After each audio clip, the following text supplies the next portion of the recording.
Oke, Assalamualaikum warahmatullahi wabarakatuh. Sebelumnya, perkenalkan nama saya Ahmad Akil Mukarram, NIM 07241007.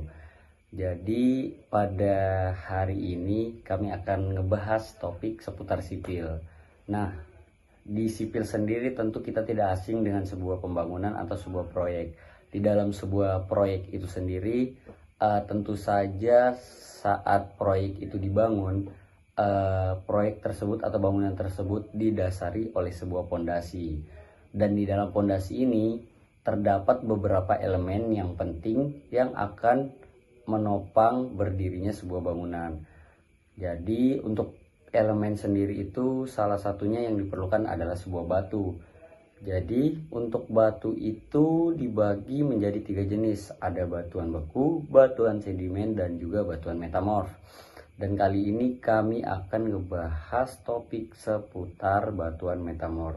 Sebelum kita masuk ke dalam topik, mungkin dari saya dan teman-teman saya memperkenalkan diri terlebih dahulu. Perkenalkan, nama saya Ahmad Akil Mukarram dengan NIM 07241007 dari Teknik Sipil Angkatan 2024. Saya Kelasya Putriwakai dengan NIM 07241031 dari kelompok 7. Nama saya Inci Siti Jumiti Salam dengan NIM 07241044 dari kelompok 7. Perkenalkan, saya Muhammad Fawzikri dengan NIM 07241068. Perkenalkan, nama saya Felza Yasmina dengan NIM 07241099 dari program studi Teknik Sipil Angkatan 2024 dari kelompok 7. Di sini saya akan menjelaskan mengenai asal-usul batuan metamorf. Namun sebelumnya saya akan sedikit menjelaskan tentang pengertian batuan metamorf. Jadi batuan metamorf itu sebuah batuan yang bisa berubah wujud fisik dan kimianya, namun dia tidak mencair. Jadi bisa dibilang batuan metamorf ini batuan lama yang memang sudah ada dari dulu, bisa berupa batuan sedimen, batuan beku, bahkan batuan metamorf itu sendiri. Kenapa batuan metamorf bisa berubah menjadi batuan metamorf kembali? Jadi untuk rock cycle-nya itu awalnya ada magma yang nanti akan mengalami sebuah peristiwa pendinginan menjadi batuan beku, di mana batuan beku ini nanti akan mengalami sebuah pelapukan ataupun erosi yang menyebabkan dia menjadi sebuah batuan-batuan kecil. Nah, batuan-batuan kecil ini dia akan menempel satu sama lain atau dengan batuan lain, atau bisa organisme lain juga menyatu dan membentuk sebuah batuan baru yang disebut batuan sedimen. Nah, batuan sedimen ini terjadinya metamorfisme atau proses pembentukan batuan metamorf yang disebabkan oleh bisa karena suhu yang tinggi maupun tekanan yang tinggi.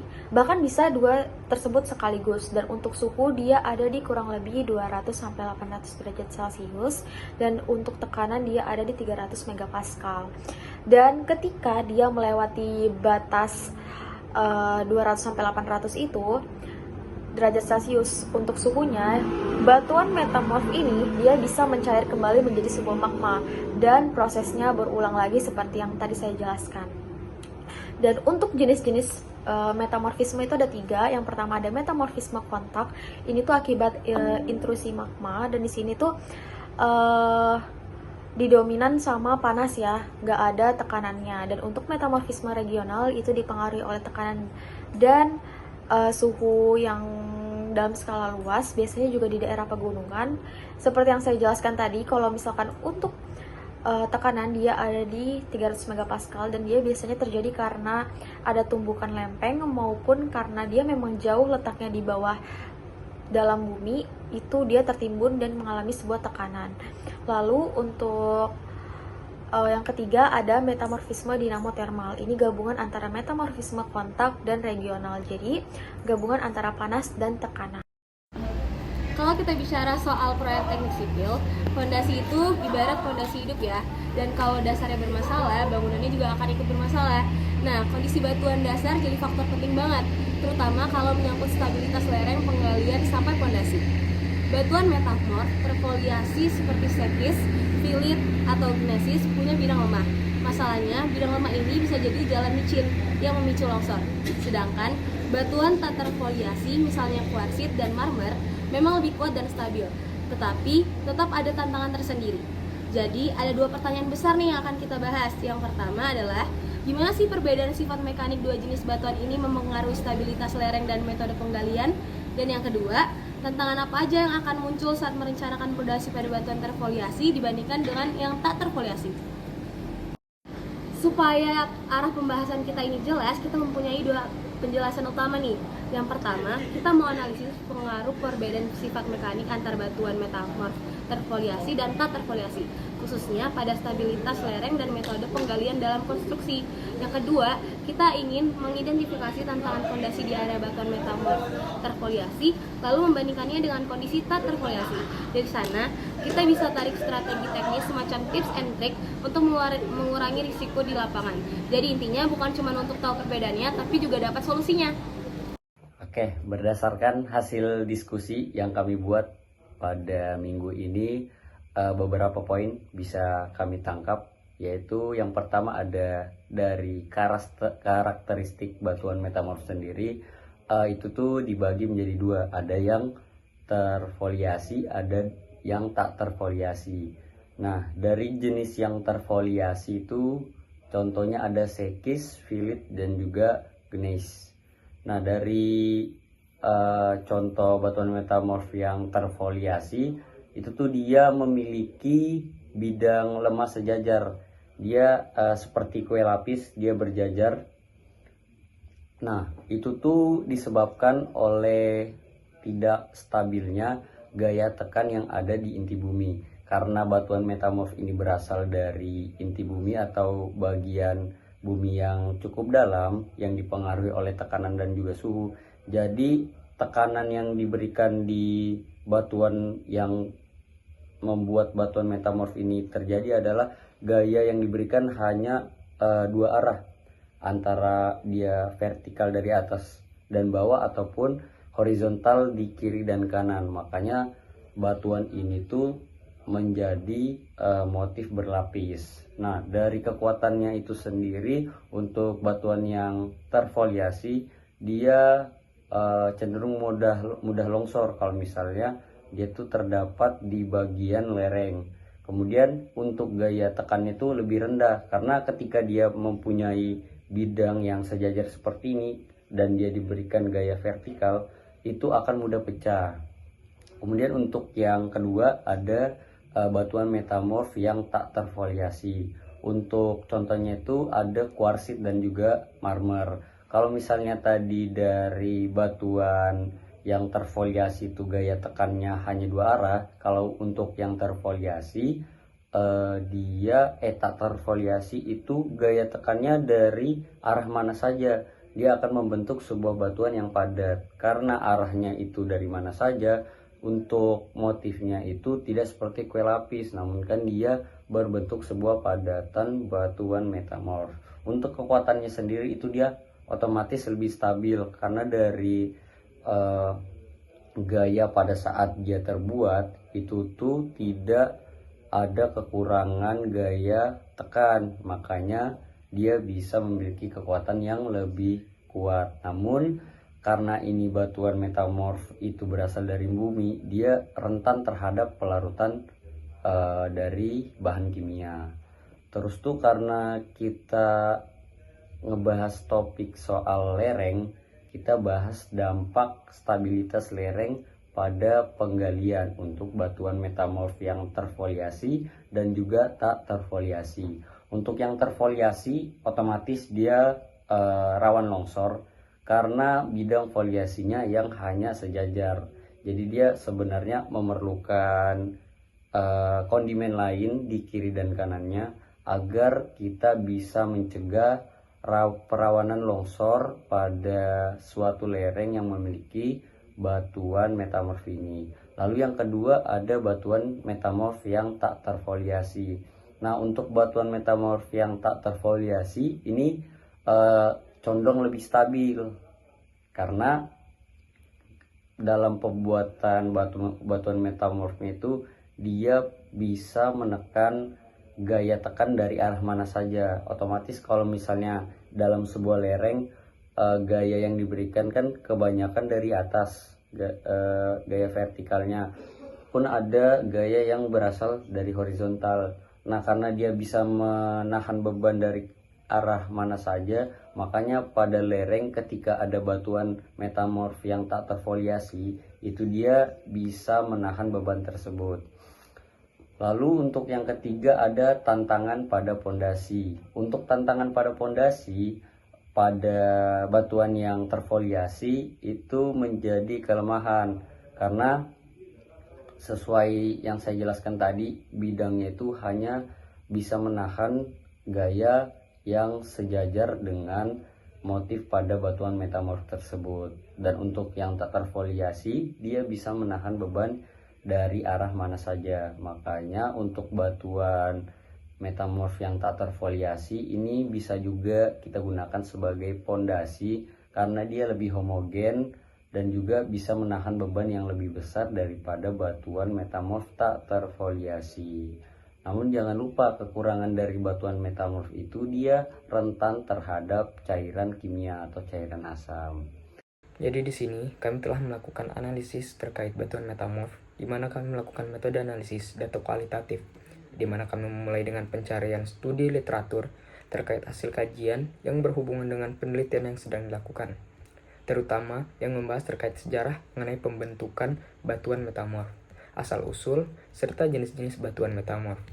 Lalu dapat diketahui bagaimana proses pembentukan batuan metamorf, di mana seperti yang dijelaskan teman saya tadi, bahwasanya batuan metamorf terbentuk karena adanya suhu yang ekstrim atau dari tekanan yang sangat tinggi. Lalu kami dapatkan juga jenis-jenis batuan metamorf, yaitu ada dua, yaitu polis, yaitu berlapis, dan juga non-polis yang tidak berlapis. Dan pada akhirnya adalah penarikan dari kesimpulan. Lalu dilanjutkan pada sejarah dan variasi batuan metamorf ini sangat dipengaruhi oleh evolusi geologi bumi. Proses ini mencakup tekanan, suhu, serta kondisi lingkungan yang berubah-ubah, sehingga batuan asal dapat berubah menjadi batuan metamorf. Selain itu, faktor tektonik, perubahan lingkungan geologi, dan zona metamorfosis juga berperan penting dalam membentuk berbagai variasi batuan metamorf. Selanjutnya pada proses pembentukan, batuan metamorf terbentuk melalui proses metamorfosis. Ada 3 faktor utama yang mempengaruhi. Yang pertama adalah perubahan tekanan, di mana menyebabkan mineral pada batuan mengalami rekristalisasi. Yang kedua, perubahan temperatur, yaitu ketika batuan terpanaskan akibat intrusi magma atau panas dari geothermal. Yang ketiga adalah aktivitas kimiawi fluida, yaitu ketika cairan yang mengandung ion-ion tertentu seperti air, CO2, asam klorida, atau asam hidrofluorik masuk ke dalam batuan dan memicu perubahan mineral. Ketiga faktor ini bekerja sama hingga akhirnya menghasilkan batuan metamorf dengan ciri khasnya. Jadi sekarang kita akan membahas tentang jenis-jenis batuan metamorf. Secara umum, utamanya batuan metamorf ini terbagi menjadi 2 jenis, yaitu foliasi dan juga non-foliasi. Apa sih artinya foliasi itu? Jadi, foliasi ini adalah struktur berlapis yang berulang pada batuan metamorf. Bisa dilihat juga di gambar. Sedangkan non-foliasi itu memiliki arti yang berlawanan ya, yaitu batu yang tidak memiliki struktur berlapis yang berulang pada batuan metamorf. Kita langsung aja ke contohnya. Yang pertama ini adalah batuan metamorf non-foliasi.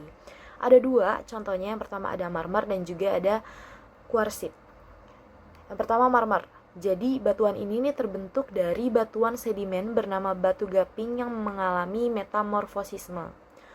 Ukuran mineralnya berkisar antara 0,5 hingga 2,5 mm. Teksturnya ini disebut granoblastik. Granoblastik itu apa sih? Jadi artinya tuh adalah mineralnya ini berukuran seragam dan memiliki batas yang sama. Terus komposisi mineralnya ini didominasi oleh kalsit, kuarsa, grafit, dan juga sedikit dolomit.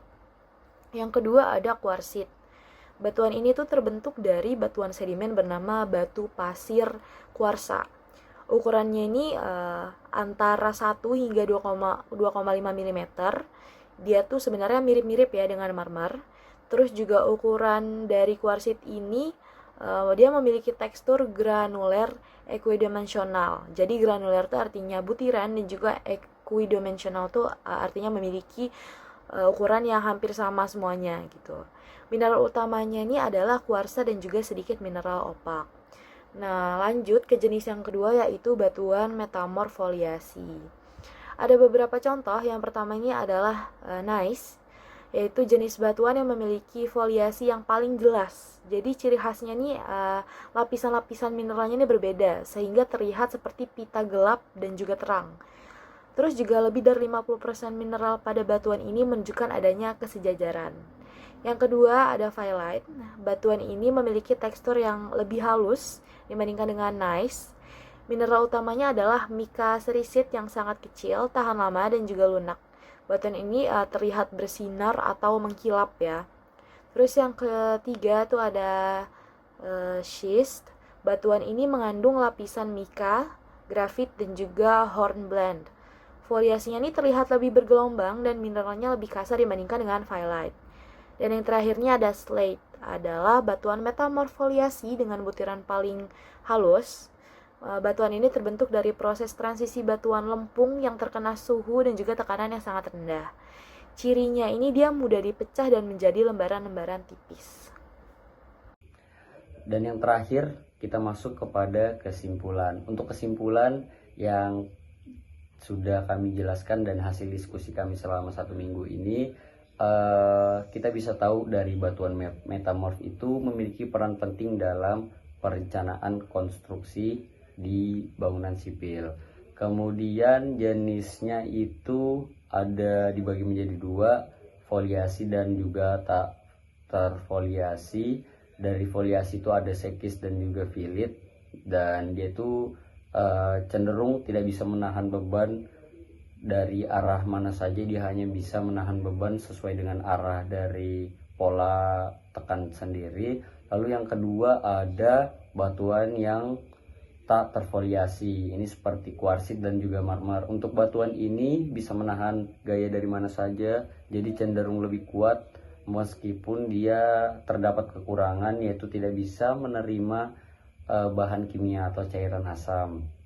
Untuk perbedaan sifat ini sebenarnya harus diperhatikan lagi, apalagi kita di bidang sipil. Mungkin saja kita mendapatkan batuan ini pada suatu proyek, bisa di jalanan ataupun bangunan, khususnya di daerah bagian timur yang suhunya tuh lumayan panas. Karena tadi batuan metamorf itu bisa terbuat dari tempat kerak bumi yang cukup dalam dan panas, makanya daerah seperti ini tuh rentan terdapat batuan metamorf. Terakhir ada saran dari kelompok kami terkait PPT tentang asal-usul batuan metamorf.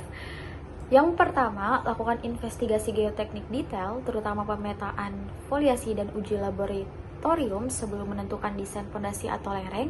Yang kedua, gunakan metode perkuatan yang sesuai pada batuan terfoliasi, misalnya rock bolt, Scotcrete atau retaining wall.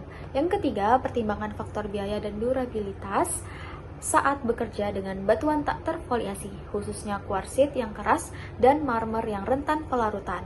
Yang terakhir, integrasikan analisis geologi dengan perencanaan teknik sipil agar resiko konstruksi pada batuan metamorf dapat diminimalkan. Begitu saja presentasi dari kelompok 7 sudah selesai. Terima kasih sudah mendengarkan dari awal sampai akhir. Kurang lebihnya mohon maaf. Wassalamualaikum warahmatullahi wabarakatuh. Dadah.